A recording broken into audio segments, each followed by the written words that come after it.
आज के इस वीडियो में विद्यार्थी सीखेंगे दो चर वाले रैखिक समीकरण वज्र गुणन विधि। जैसा कि आपको पहले बताया जा चुका है कि हम दो चर वाले रैखिक समीकरणों को विभिन्न विधियों द्वारा हल कर सकते हैं, जिनमें से एक प्रमुख विधि है वज्र गुणन विधि। जब दिए गए प्रश्न आसानी से हल न हो तब विद्यार्थियों को इस विधि का प्रयोग करना चाहिए। पहले हम इस विधि के बारे में थोड़ा सा बताएंगे। जैसा कि आपको बताया जा चुका है कि दो चर वाले रैखिक समीकरणों का मूल रूप a1x plus b1y plus c1 बराबर 0 तथा a2x plus b2y plus c2 बराबर 0 के रूप में होता है। ये आपका फर्स्ट समीकरण और ये आपका सेकंड समीकरण। तो यहां पर a1 b1 c1 प्रथम समीकरण के गुणांक हैं, a2 b2 c2 ये द्वितीय समीकरण के गुणांक हैं। जब आपको वज्र गुणन विधि का प्रयोग करना हो तो मुख्य कार्य इन्हीं गुणांकों का होता है।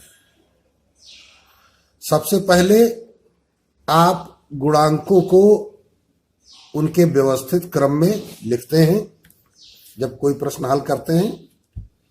तो आइए समझते हैं कि गुणांकों का व्यवस्थित क्रम ये क्या है। तो गुणांकों का व्यवस्थित क्रम कुछ इस प्रकार लिखना चाहिए कि जैसे हमने देखा कि हमारे पास तीन प्रकार के चर हमको मिले a, b और c। तो हम व्यवस्थित क्रम लिखने के लिए b से स्टार्ट करते हैं, b c a फिर b पर। इस प्रकार से हम एक चक्र जैसा बना देते हैं। पहला b फिर c फिर a और फिर b। तो देखिए फर्स्ट क्या है b, सेकंड क्या है c, थर्ड क्या है a और फोर्थ क्या है b। ये गुणांकों का एक व्यवस्थित क्रम है। तो हम देखते हैं इन समीकरणों के गुणांकों को जब व्यवस्थित क्रम में लिखेंगे तो पहले लिखा जाएगा b1 और b2, फिर c1 c2, फिर a1 a2, फिर b1 b2। हमने क्या किया, दोनों समीकरणों के गुणांक एक साथ लिख दिए।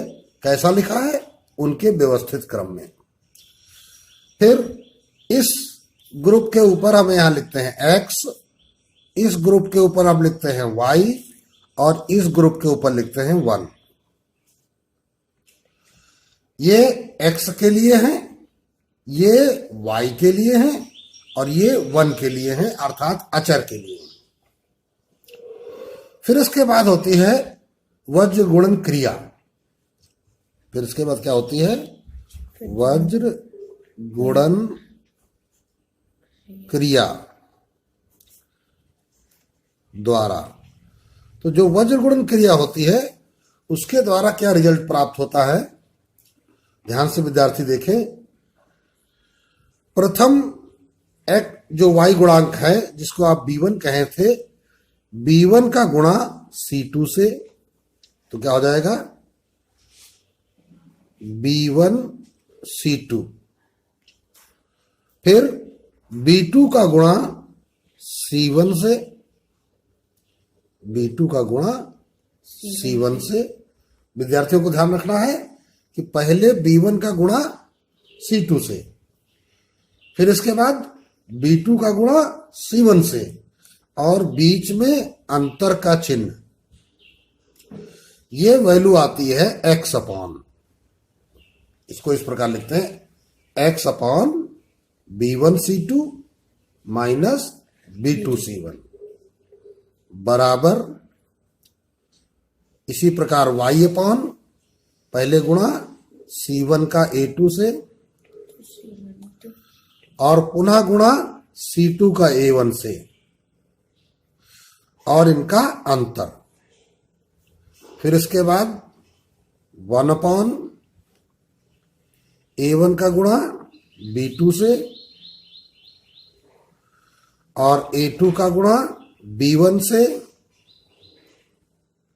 और इनका अंतर। इतना कार्य करने के पश्चात फिर जब इनको हम सरल कर लेते हैं तो हमें ये x बटे समथिंग बराबर y बटे समथिंग बराबर 1 बटे समथिंग प्राप्त हो जाता है। तो पहले इनकी और इनकी तुलना करने पर या इनको लेने पर हल करने पर हमें x की वैल्यू प्राप्त हो जाती है और फिर इनको लेने पर हमें y की वैल्यू प्राप्त हो जाती है। इस प्रकार हम किसी भी दो चर वाले रैखिक समीकरण युग्म को वज्र गुणन विधि द्वारा हल करके x और y के मान प्राप्त कर लेते हैं। तो यह तो एक मूल स्वरूप में वज्र गुणन क्रिया को हमने विद्यार्थियों को करना सिखा दिया। अब आते हैं अभ्यास के कुछ प्रश्न विद्यार्थी लगाना सीखेंगे। जैसे कि आपके पास एक प्रश्न दिया गया है, एक भिन्न 1/3 हो जाती है जब उसके अंश से 1 घटाया जाता है और वह 1/4 हो जाती है जब हर में 8 जोड़ दिया जाता है। तो भिन्न ज्ञात कीजिए। जैसा कि पीछे आपको सिखाया जा चुका है कि इबारती प्रश्नों में हम उन्हें हल करते समय समीकरणों के रूप में निरूपित करते हैं। तो चूंकि भिन्न संबंधी प्रश्न है, आपको सिखाया जा चुका है, माना कि भिन्न का अंश बराबर x तथा भिन्न का हर बराबर y, अतः भिन्न बराबर x बटे y। ये तो प्रत्येक प्रश्न में करना होता है। फिर आते हैं प्रथम शर्तानुसार। जैसा कि आपको सिखाया गया है, जब किसी शर्त से सीधे सीधे समीकरण का निर्माण हो जाए तो इस प्रकार प्रथम शर्तानुसार या द्वितीय शर्तानुसार लिखना चाहिए।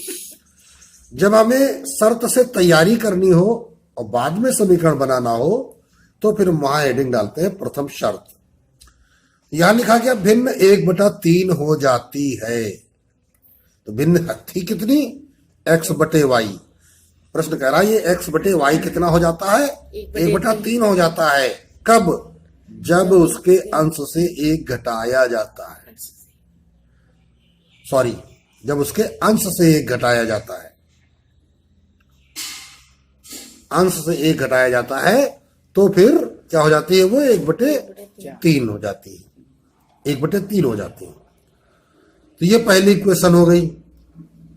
ठीक, अब ये कौन सी इक्वेशन है? फर्स्ट। सेकंड में क्या क्या है? वह 1/4 हो जाती है। एक एक शब्द को ध्यान दीजिए। वह माने भिन्न कितनी हो जाती है? 1/4 हो जाती है। कब? जब हर में 8 जोड़ दिया जाता है। हर में 8 जोड़ दिया जाता है। तो ये हमारी सेकंड है। तो ये हमारी 2 समीकरणें प्राप्त हो गई और दोनों को पहले हम क्या करें? मानक रूप में लिख लेते हैं। तो चलिए मानक रूप में लिखने के लिए क्या करेंगे? लिखेंगे क्या? यहां पे पहले आपको लिख लेना चाहिए द्वितीय शर्तानुसार।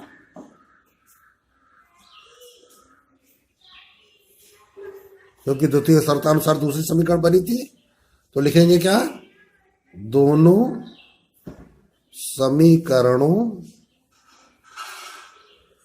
को व्यवस्थित करने पर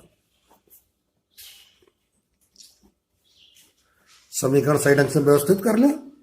पास x माइनस 1/y बराबर 1/3, तो हो जाएगा 3x माइनस 3 बराबर y, या हो जाएगा 3x माइनस y माइनस 3 बराबर 0, तथा x बटे y प्लस 8 बराबर 1/4, तो 4x बराबर y प्लस 8, तो 4x माइनस y माइनस 8 बराबर 0। ये समीकरण तैयार हो गया थर्ड, और ये समीकरण तैयार हो गया फोर्थ। अब इसके बाद क्या करेंगे हम, वही कार्य कि क्या लिखेंगे, गुणांकों को व्यवस्थित क्रम में लिखने पर, तो x और y और 1 ये 3 राशियां लिख देते हैं। ध्यान रहे, न तो हमें x के नीचे कुछ लिखना है, न y के नीचे, न 1 के नीचे। तो शुरुआत क्या करेंगे, पहले b वाले गुणांक लेते हैं। तो b वाले गुणांक y के होते हैं, तो -1 x के बाईं ओर, और यहां क्या है -1। इसी प्रकार पहले b, फिर अगला नंबर किसका आया, c का, तो -3 और -8।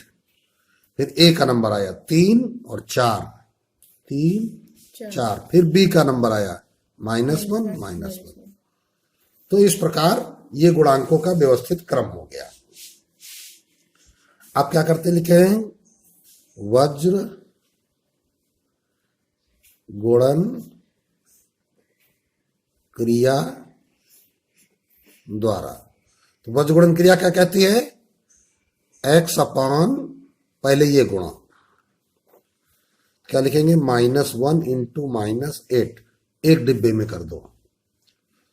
फिर ये गुणा -1 इंटू -3, एक डिब्बे में कर दो, और बीच में चिन्ह कौन सा, अंतर का। इसी प्रकार y अपान -3 इंटू 4, -8 इंटू 3 बराबर 1 अपान 3 इंटू -1, यहां पे माइनस चिन्ह लगाओ, 4 इंटू -1। ये हो गया आपका वज्र गुणन क्रिया द्वारा एक समीकरण तुम्हें प्राप्त हो गया। सरल करते हैं, x अपान 8 एकम 8 प्लस का, यहां माइनस माइनस प्लस, फिर माइनस -3, y अपान -12 minus minus plus, 8 3 24, 1/-3 minus minus plus, 4 एकम 4। तो x बटे 5, y बटे 24 में 12 गया 12, और ये हो गया 1/1 अर्थात 1। अब क्या करेंगे, तुलना करेंगे। पहला किस्सा, यदि x बटे 5 बराबर 1/1 को हम 1 कह सकते हैं, तथा यदि दूसरा क्या लेंगे, y बटे 12 बराबर 1, तो इधर क्या हो जाएगा, x बराबर 5 और इधर y बराबर 12। दोनों ही मान धनात्मक प्राप्त हो गए। तो इस प्रकार अगर हम ध्यान से देखें, ये हमारे पास दोनों समीकरण थे। वैल्यू रखेंगे, x बराबर 5 तो 5 के 15, y बराबर 12 तो यहाँ पे 12, 15 से 12 चले गए 3, 3 में से 3 चले गए 0, अर्थात ये मान समीकरण को संतुष्ट करते हैं। इसी प्रकार 5 को 20, 20 माइनस 12 8, 8 माइनस 8 0, इनको भी, इस समीकरण को भी ये मान संतुष्ट करते हैं। तो ये आपके x और y आ गए। तो हम क्या लिखेंगे अब, अतः भिन्न बराबर, भिन्न कितनी थी, x बटे y, x है 5, y है 12। तो ये आपका आंसर प्राप्त हो जाता है जो आपसे प्रश्न ने पूछा था। अब एक अन्य प्रश्न विद्यार्थी देखेंगे। यश ने एक टेस्ट में 40 अंक अर्जित किए, जबकि उसे प्रत्येक सही उत्तर पर 3 अंक मिले तथा अशुद्ध उत्तर पर 1 अंक की कटौती की गई। यहां तक एक शर्त है। यदि उसे सही उत्तर पर 4 अंक मिलते तथा अशुद्ध उत्तर पर 2 अंक कटते तो यश 50 अंक अर्जित करता। यानी वही परीक्षा वही है। अगर उसे सही उत्तर पर 3 मिलते, गलत उत्तर पर 1 मिलता, 1 की कटौती होती तो उसको 40 नंबर मिलते। अगर सही उत्तर पे 4 नंबर मिलते और गलत पर 2 नंबर की कटौती होती तो उसे 50 अंक प्राप्त होते। तो यहां पे 2 प्रकार के प्रश्न हो रहे हैं। जब यश टेस्ट कर रहा है तो यहां पे मानेंगे क्या? माना कि यश को प्रत्येक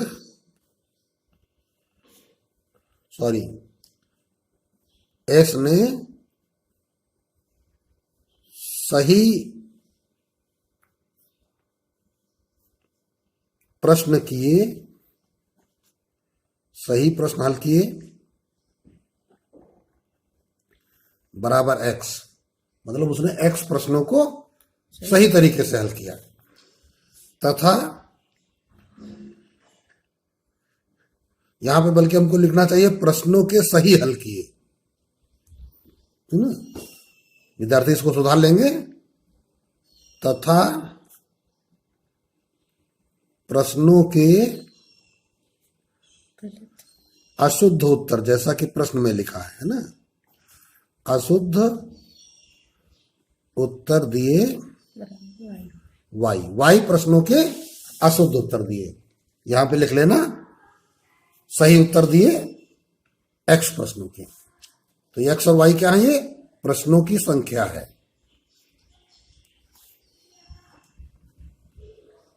ठीक।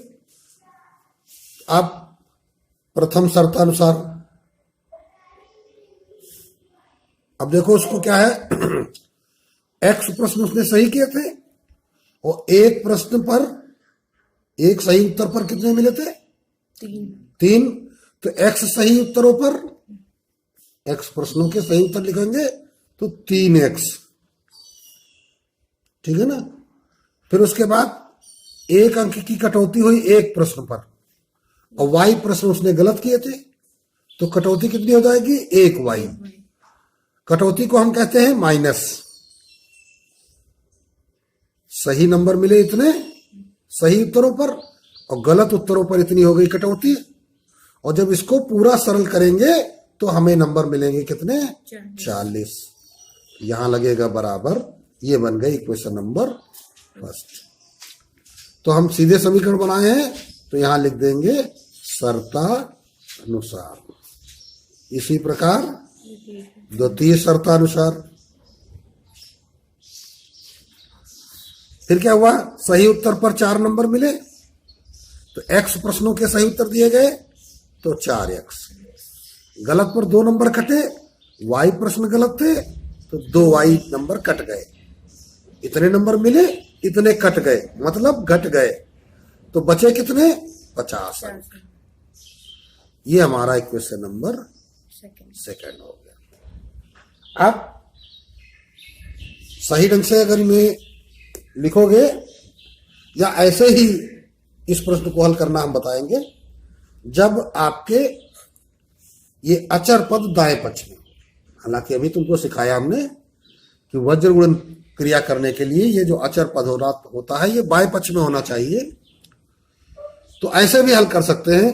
इस समय क्या करेंगे? गुणांकों को व्यवस्थित क्रम में लिखने पर, तो फिर वही काम, पहले गुणांक ये वाले लिखे जाते हैं, -1 -2, फिर 40 50, फिर ए वाले 3 4, फिर बी वाले -1 -2। यहां पे हम लिखते हैं x, यहां लिखते हैं y। अब यहां लिखेंगे -1। ध्यान रखना है विद्यार्थियों को, जब ये अचर पद दाहिने पक्ष में हो तो हम वहां पर 1 की जगह -1 लिख देते हैं, जिससे कि हमारे प्रश्न में हल करते समय गलती ना हो। अब क्या करेंगे, वज्र गुणन क्रिया द्वारा वज्र गुणन क्रिया करा लेते हैं।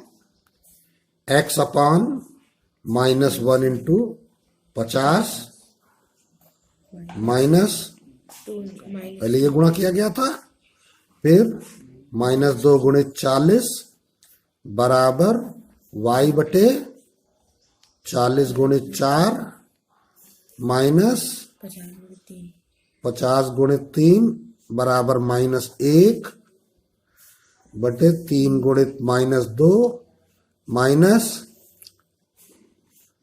4 गुणित -1। सरल करेंगे, x अपान -50 माइनस प्लस 40 दूनी 80, y अपान 160 माइनस 150 -1 अपान -6 प्लस 4। तो x अपान 30, y अपान 10 -1 बटे -2, माइनस माइनस कैंसिल आउट। अब लिखेंगे क्या, यदि x बटे 30 बराबर 1/2, तो x बराबर क्या हो जाएगा, 1/2 इंटू 30, 2 से 30 कट गया, x बराबर 15, तथा y बटे 10 बराबर 1/2, तो y बराबर 1/2 गुणित 10, तो y बराबर 5। x और y की वैल्यू नहीं निकल आई, तो अब लिखेंगे क्या आता है, सही उत्तर दिए गए प्रश्नों की संख्या, सही उत्तर कितने दिए, 15 प्रश्नों के, और अशुद्ध था, गलत नहीं था, अशुद्ध उत्तर दिए गए प्रश्नों की संख्या बराबर 5। प्रश्न पूछा गया, टेस्ट में कितने प्रश्न थे। प्रश्न क्या पूछा गया है, टेस्ट में कितने प्रश्न थे। तो चलिए विद्यार्थी ध्यान दें, लिखेंगे टेस्ट में प्रश्नों की संख्या, तो 15 सही किए थे, 5 गलत किए थे, तो 20 प्रश्न थे। टेस्ट में प्रश्नों की संख्या 20।